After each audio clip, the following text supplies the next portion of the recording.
Bonjour à tous et bienvenue sur notre chaîne.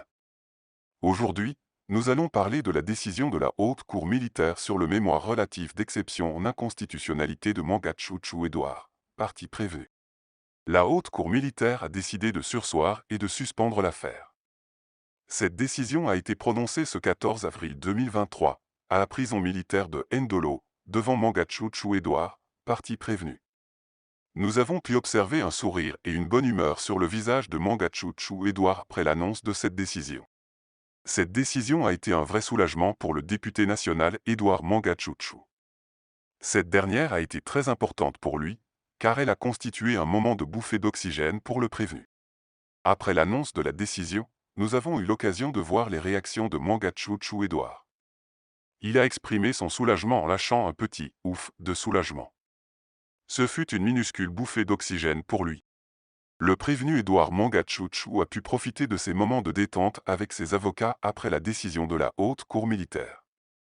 Cette dernière a ordonné au parti de saisir désormais la Cour constitutionnelle pour examiner, statuer et juger ce dossier ou cette affaire. En somme, cette décision de la Haute Cour militaire sur la surséance et suspension de l'affaire a été un vrai soulagement pour le député national Edouard Mangachuchu. Nous attendons maintenant l'avis de la Cour constitutionnelle sur cette affaire. Nous vous tiendrons informés de l'évolution de cette affaire sur notre chaîne.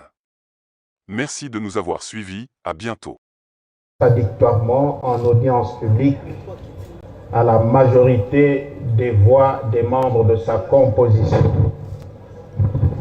Vu la Constitution de la République démocratique du Congo, spécialement en ses articles 21, 149 alinéa 3 et 162.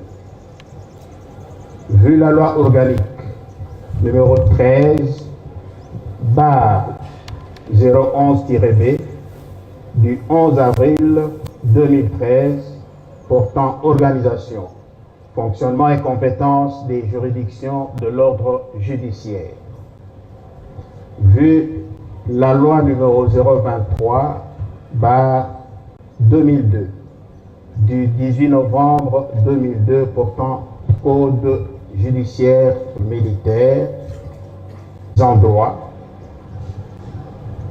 reçoit l'exception d'inconstitutionnalité, le mémoire relatif à l'exception d'inconstitutionnalité déposé par devant elle par le prévenu Mangachuchu Izi